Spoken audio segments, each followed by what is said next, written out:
here at the Greenwood campus. We're down in the wonderful town of Hodges, South Carolina, and we're here at the Greenwood campus and to all of our Greenville campus, and also as well to our virtual campus and to our friends and guests who watch us across the nation and across the globe. We take this opportunity to thank you for all of your support in 2021 and for how many have continued their support in 2022. If you'd like to know more about the ministry, please don't hesitate to go to www.houseofreconciliation.org. You can go there and find out more about the ministry. We have a virtual campus. Please join it. It is free. You'll get a certificate. And please tune in and join our YouTube channel and subscribe. And for those that are on the social media platform, we do thank you for all of your support throughout this pandemic, and especially to my first virtual campers member, Brother Ray, out of Ohio. Really, he's from down, I think, in the Louisiana area, but he's up in Ohio. So I told him that I would give him a shout out because he was the first virtual campus person. So we thank God for him. I want to talk to you in brief this evening to share with you. We began this conversation, I believe, either on Sunday, I think. And we began talking about, we're at the midpoint, well, we're at near the end of the month. And we've been talking about a New Year's resolution, a new you, and all of these type of things. And in the midst of that, I rediscovered something that I think we may have overlooked. For those who are coming off the fast, those who are going to make the fast kind of somewhat of a lifestyle, the fast was never about losing so much weight as it was resurfacing the behavior that hopefully can continue throughout the year with prayer and meditation and devotion to God. And so one of the things that came about was our mouths. And many times we look at people, we look at God, we look at the associations, and it's everybody else, and it's never us. So I want to take a couple classes to share with you these scriptures, and I'm going to give them to you, and I just shared with the pre-audience that these will probably be scriptures we'll be using throughout the month of February, because we were dealing with purpose over people. That was the theme. Our theme for the year is still the same: connect, serve, and grow. And so when we look at the term connect, that was the purpose of this entire month, was reconnecting our spirit to our Creator. Not to things, not to people, not to ask God for A, B, or C, not to ask God to stomp out our enemies and those that don't like us and those that don't agree with us. The Bible says, pray for them that despitefully use you. So as a believer, we have an obligation in a relationship with God. Number one, not to hold a grudge. Not to hold a grudge. Things happen, mistakes happen. On the left, on the right, in the middle, in the back, in the front, things happen. Where one could have recovered, one is still holding a grudge. Don't know who's guilty, and it really doesn't matter. What matters is getting it right. And so what I want to talk to you and to our audience about Greenwood and Greenville and virtual campus and guests and friends all across the nation is closing some of the doors so you and I can breathe again. There's some clutter, and most of that clutter is not with other people. Most of that clutter is within ourselves. So I'm going to use a few scriptures. The first one is Proverbs 18 and 21. And I think when we were discussing off camera with the media team, we discussed put your faith where your mouth is. So the question becomes, as you would see the shelf up there, What is your palate like? Because sometimes it goes various ways. It goes from having a church conversation, then a public conversation, and then there's a private me. There are words that I use in private and around certain people, and we're not talking straight. We're adjusting to the audience rather than being true to everyone. So here's what we're talking about. Put your faith where your mouth is. We have Proverbs 18 and 21. Death. I think this is interesting because death is first. Death represents our first man, Adam. Death represents our DNA. Death represents sin. It says death and life are in the power of the tongue.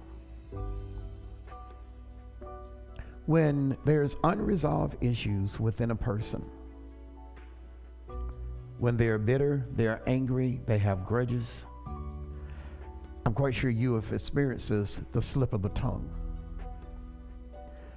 No, that's really what's in the heart. Because the tongue can only speak that is given. And when the human side of us speak in our flesh, we meant what we said. We apologize because we think it offends someone, but the apology doesn't mean that you didn't mean what you said. The apology is you heard what I said. And many times the offense that an individual is dealing with is nowhere near what they said and what came out of their mouth. So when someone comes at you and say things about you, you're many times just the object. You're not the root cause of the bitterness and the negativity. See, because frustration and bitterness and anger and grudges makes one curse. And I know church folk don't curse. Just don't watch TikTok then. Because people sent me some bishops and some prophets and they were cussing each other out while they were praying for people. I was like, that's a new one on me. I thought they at least could wait till they went in the back. And people sent it to me. And it's a hit that the church don't need. The church is trying to recover. The church is trying to grow. Everybody not like that. And I understand accidents because they happen. But when you're on your 25th and 35th curse word, I think you might mean that thing. I don't think that's an emotional moment. I think that is a natural behavior. Because what happens is our mouths will take us out of position and take us out of alignment with God. So let's use it like this. If you're expecting a package from federal government or United Postal Service or FedEx or UPS, any of these carriers, DHL, any of those, if you move, the package is going to the address that it was supposed to go to. And sometimes we move out of the place in God because of unresolved issues from our past. So where God was getting ready to bless you and God was getting ready to connect you, let's just say for a new job, a new opportunity, you were going to meet someone at the post office that could give you information and give you a name to contact of a position that hasn't been posted or anything. How our mouth is can change the direction of the blessing. Because the text says, death and life is in the power of the tongue, and they that love it shall eat the fruit. So if you continue to hold grudges and continue to be around negative people who don't have a positive influence, what does that mean? Someone who puts it on everybody else. The reason I'm like this is because of what you did to me. The reason I'm like this is because of what happened in my childhood. The reason I'm like this is because my mom left me at the daycare, or I had to grow up with my grandparents, or my father wasn't in my life, or this guy broke up with me when I was 17, and it's all of that. And these type of things are built out of feelings, emotions, anger, bitterness, and not closing the door. So if you were going to use the word, I'll sum it up in one phrase: done with chasing feelings. Quit trying to justify your feelings and emotions, and begin to position yourself for a shift. Why? Because fear, you can hold that up there, fear will suffocate your gifts and your talents. Fear. Fear is also connected to a negative attitude. This says, heal people hear differently. Because I want to jump down to Matthew 11, 5 through 7, but verse 6 is the key. If you look at verse 5, the Bible talks about how Jesus was healing and opened the deaf ears, and the blind was able to see, and the dead was raised. It said, the blind receive their sight, and the lame walk, and the lepers are cleansed, and the deaf hear, the dead are raised up, and the poor, this is a problem, the poor have the gospel, what? So this gonna sting a little bit. We just been together 13 minutes. A believer has no business being poor. Now you can come in poor,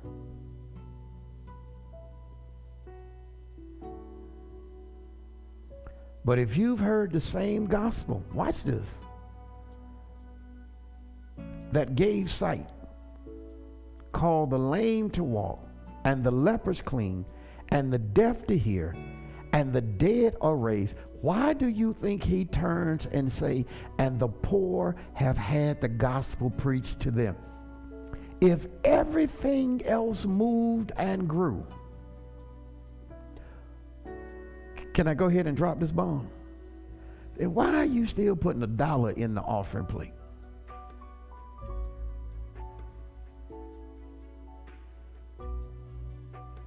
Why? If God's word and God's presence through Jesus Christ has done all of these things, take me out for a minute. Let me count these things. Blind, that's 1, that's 2, that's 3, and that's 4, and that's 5. And then the poor, that's 5 to 7 things. So why are you still broke?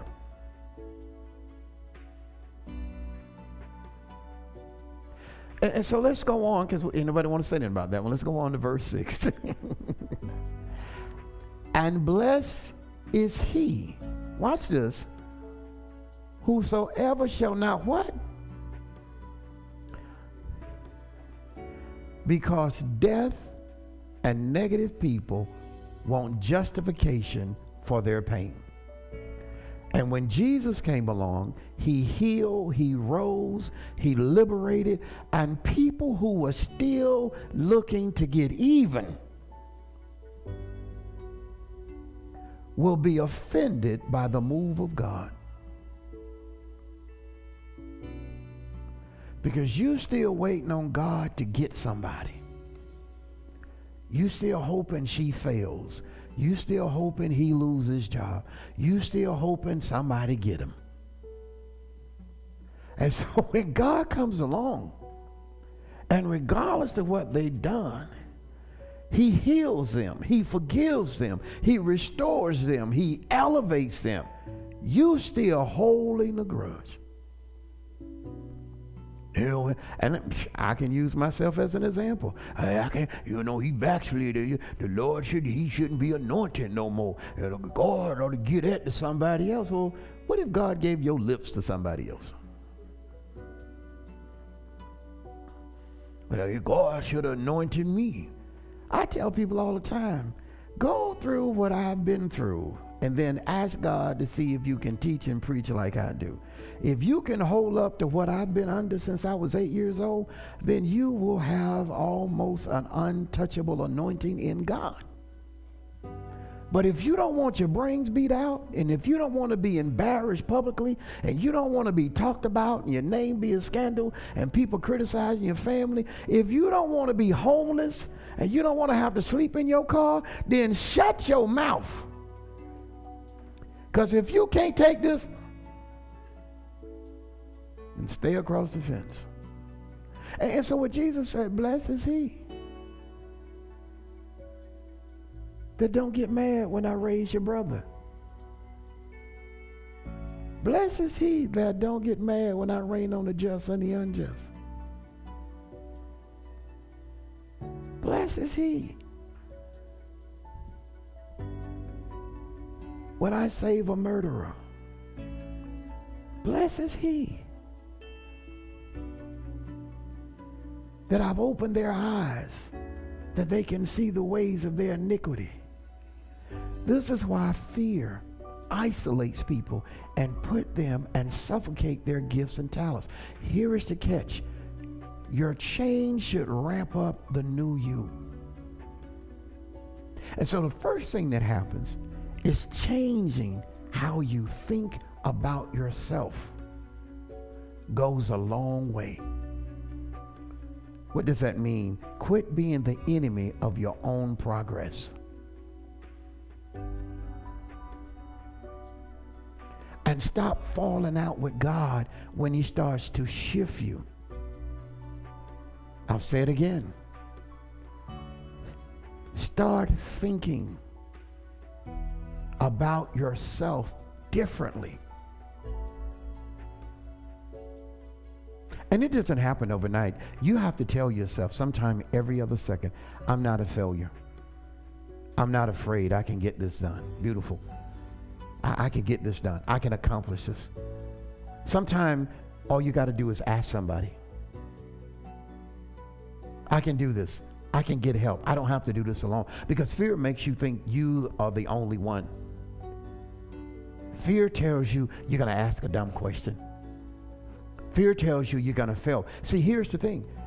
Your mind will speak to your tongue, and your tongue will kill your opportunities.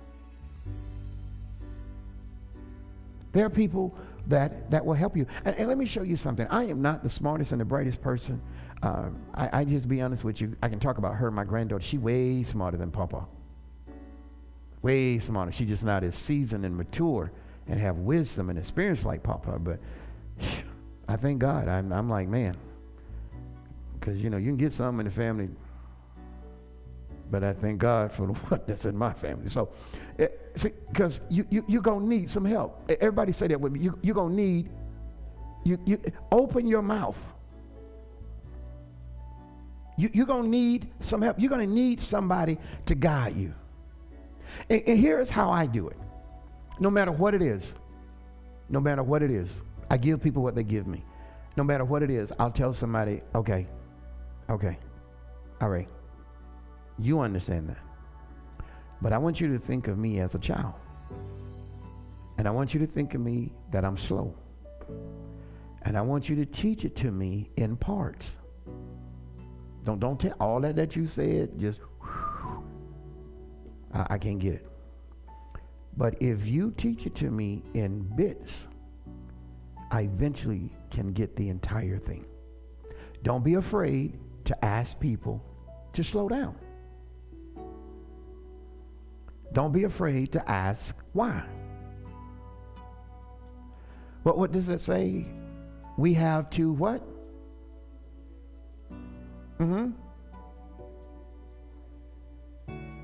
Wow. We have 2 ears and 1 mouth so that we can listen twice as much as we speak. Ask somebody and do yourself a favor.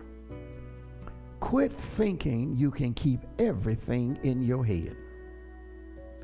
Because by the time you get back in the car and by the time you answer that phone or that text, you will be off course. Because what did you say to me in media? Monkeys on motorcycles? Because you have monkeys on motorcycles that'll be flying all in front of you. You will have friends that's balling on the budget. And you wondered how in the world did they get what they got, because they balling on the budget, they living in the moment. And so now you have forgotten everything you have done. I had a to-do list yesterday. And I put it in 5 things of mine, and I knew I need to do these things. And it's about 12 things. And every hour, one would pop up. And I got them all done. Every one of them. Now, had I not written them down, I'd probably have 6 of them left after tonight. You have to have a to-do list, and you have to call somebody, and you have to wait for them to call you back, and you have to be patient. Don't let your feelings drive your opportunities out of your life. So then you say to yourself, okay, explain this to me. See, I think pride gets in the way of learning sometimes. I don't have to ask nobody. Well, then that's really an indication you're never going to know anything. You're going to have to ask somebody. And please don't ask nobody that know less than you. This ain't a tricycle we are riding backwards. Ask somebody that's where you want to be. And understand, the first 3 or 4 or 5, I don't know, then that ain't the one that can teach you. Move on. Because here's what happens. People and us will create stumbling blocks to fixate your mind. Stumbling blocks should become learning curves. Don't let stumbling blocks get fixated in your mind. Well, ain't nobody didn't call me back. Call them and call somebody else. Somebody is eventually going to do it. And yes, it kind of hurts sometimes, but leave your pride outside. This ain't about your pride. This ain't about your namesake and who you supposed to be and all that. Let that ride right now. Don't let stumbling blocks get fixated in your mind. They are meant only to help you grow through change. Here's one I'm going to give you. Stumbling blocks should cause you to activate your gifts. You should become more determined. And let me say this real quick. Don't do something and act a certain way out of your past. Don't let your emotions just take control of you because you're trying to prove somebody wrong. That is one of the worst things you ever could do, because you would never prove your worth. You will always show your anger. So here's the next thing. Be careful what you allow to accumulate in your heart.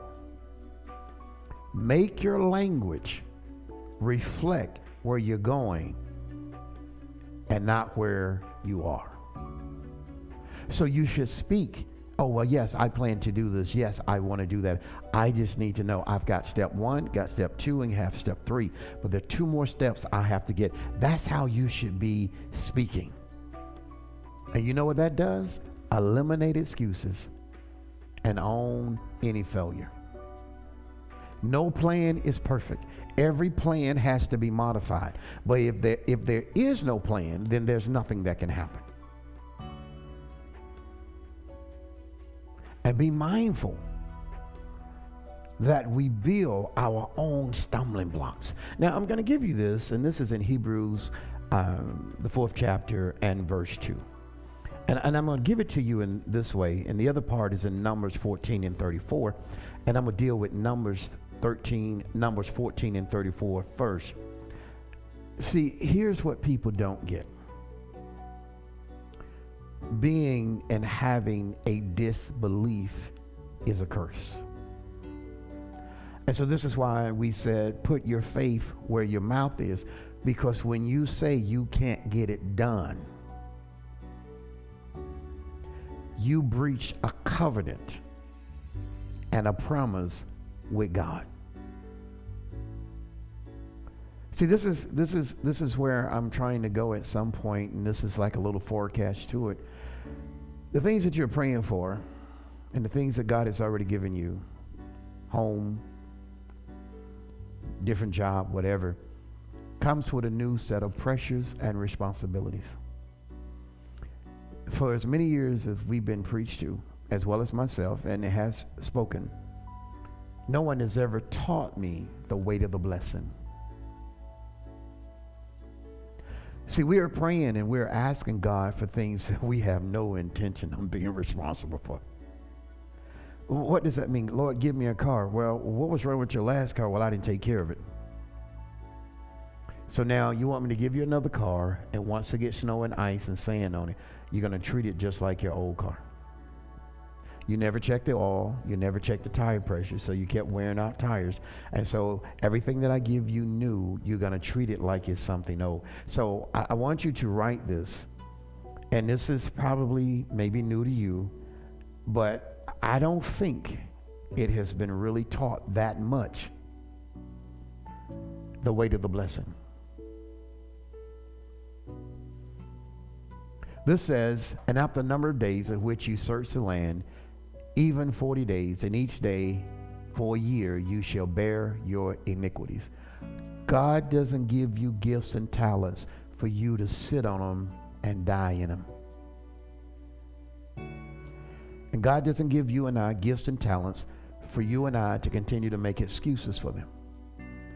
And to say, I don't know. Or to say, well, I don't like so-and-so. God did not give you what he has given you. Remember, I said you have an innate, natural inheritance. And so Jesus said to them, God said to them, you went and spied the land. I promised this 7 generations ago to your father. And here you are, who visited the country. It's no longer a dream. It's no longer a vision.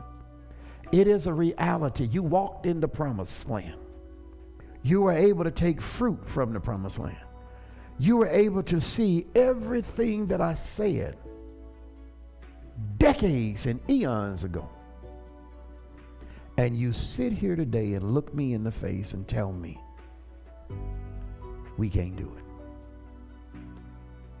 My brothers and sisters throughout this nation and throughout this world, I don't know if you've ever heard this. It's been out there because this ain't nothing new. Are you ready and prepared for the weight of the blessing that you're praying for? It says, you shall bear your iniquities, because when you disbelieve, it becomes an iniquity in the face of God. This is Numbers 14 and 34. And it says, and ye shall know the breach of promise. When God allows you to be born in this world, God didn't send you here for beauty. He didn't send you here for size and shape. He didn't send you here for skin color and complexion. He sent you here with purpose. And when you and I stand before him, what do you think he want to hear?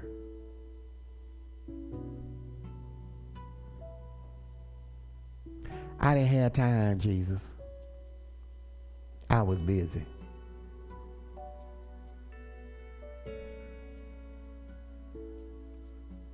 Now I'm going to have to take about 2 minutes because I know somebody out there upside down over what I just said. But if you go to Hebrews 4 and 2, I want you to read that. And then I'm going to go ahead and give you this last part. Whatever God has given you, He tells you and I to be a good steward. Your gift is precious. That's why we have the parable where he gave 1 5, I think 1 3, and 1 1. And he, the one that had 1, did nothing with it. Yes, see the future, not the situation, and definitely not the moment. Because many people have frozen in the moment. Anybody have Hebrews 4 and 2?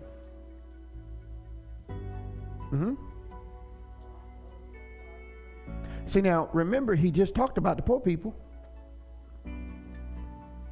He put the poor people with those that are disabled and those that couldn't do for themselves and those that were blind, even the dead. Remember, he said, this gospel has been preached to them. So now let me say it this way.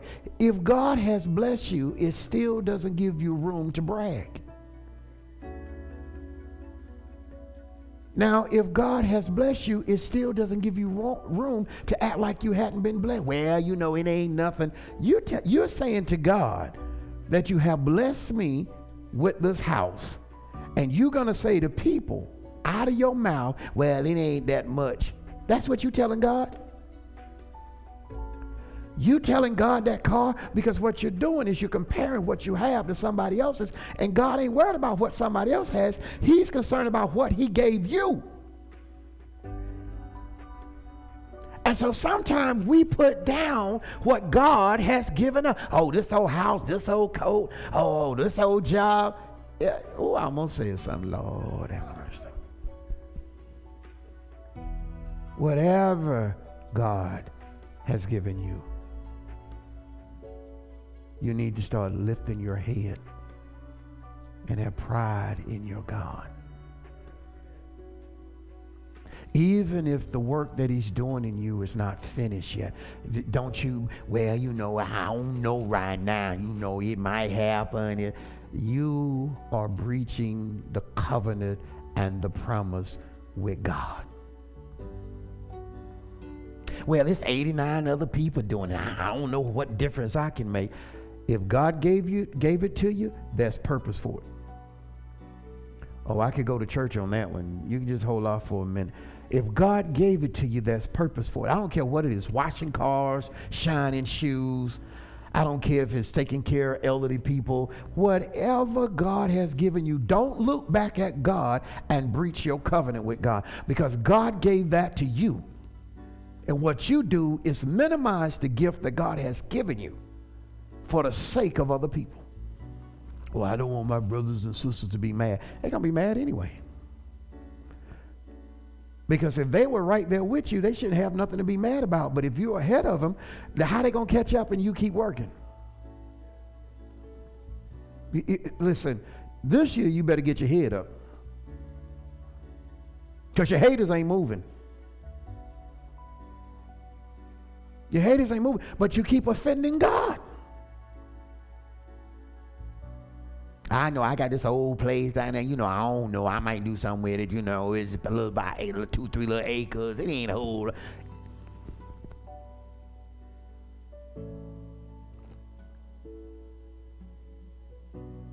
Because let me show you something.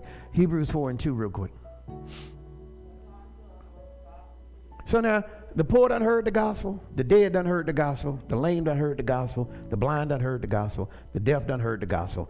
Now he's telling you as a believer, for unto, now I want you to circle us, for unto who? Us, believers, was what? Go ahead. Now you need to circle them. You got to know the difference between us and them. Come on. Now, see, I want you to get this. You insult God when you're afraid to make a profit.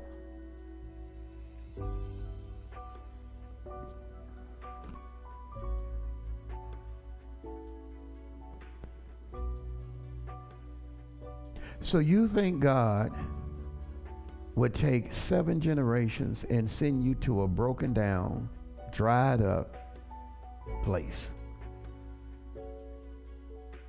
And he says in Hebrews,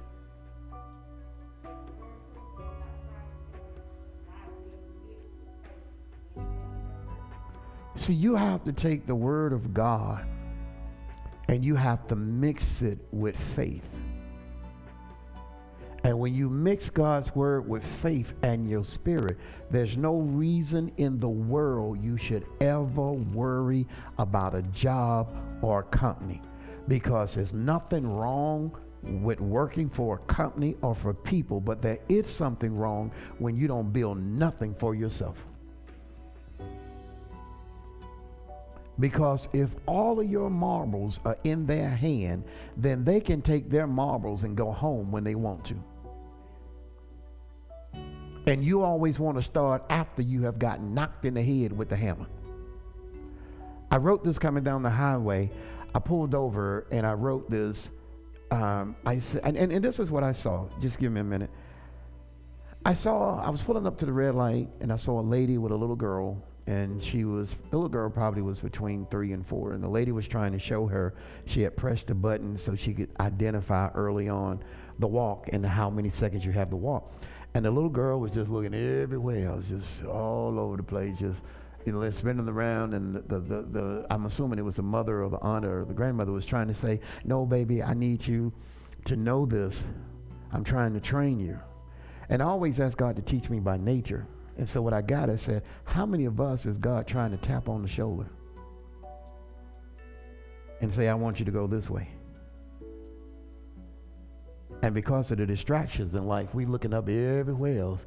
We seeing what everybody else is doing and allow to walk out there and get run over. And so I stopped and I pulled over and I started writing this piece. Will you accept the tap on the shoulder from God?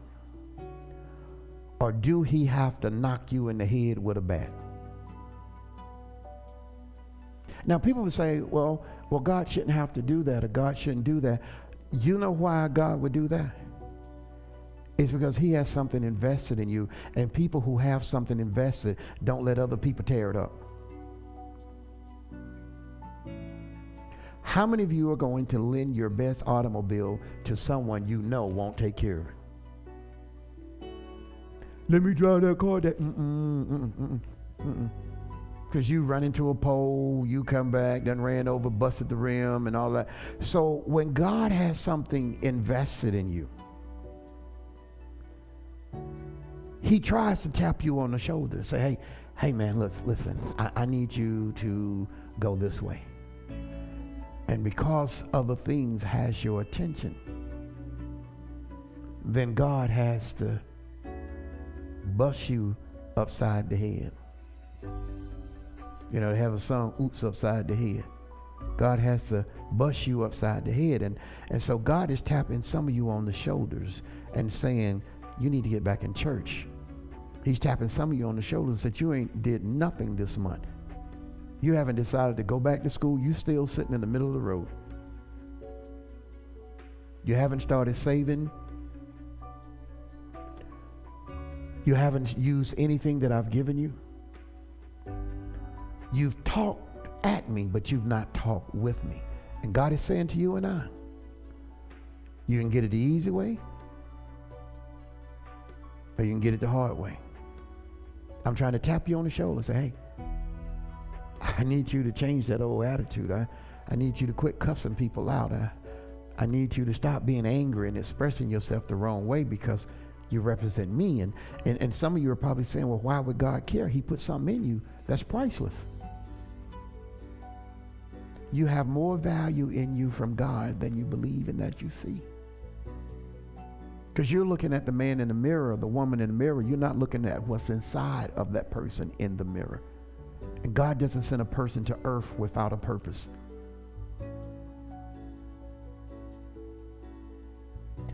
I'm going to close with this. If you don't have a plan, get before God and get one. Because if you don't have a plan, then you're already dead. You're already dead to the future. So now you just become the walking dead. You just become a part of somebody else's dream, somebody else's magic. And then when they're done with you, they discard you. How many companies will use you as a temp and then discard you. They bad about that. No benefits, no warning. They don't tell you 1st of February we're going to let you go. They tell you the day of. We don't need you anymore. Now you looking up at God, asking why didn't God tell you? He tapped you on the shoulder some time ago and said, hey, listen, I need you to go ahead and apply over here. Oh yeah, I know they just talked to you 3 days ago in the office about A, B, and C, but I need you to keep putting seeds out here because there's some crows out here that's going to try to eat up your seed. Does that make sense? Because it isn't so much what people owe you as what you owe yourself and how you honor your God. So hopefully I've said something that will make a difference in your life. God bless you, and we'll see you soon.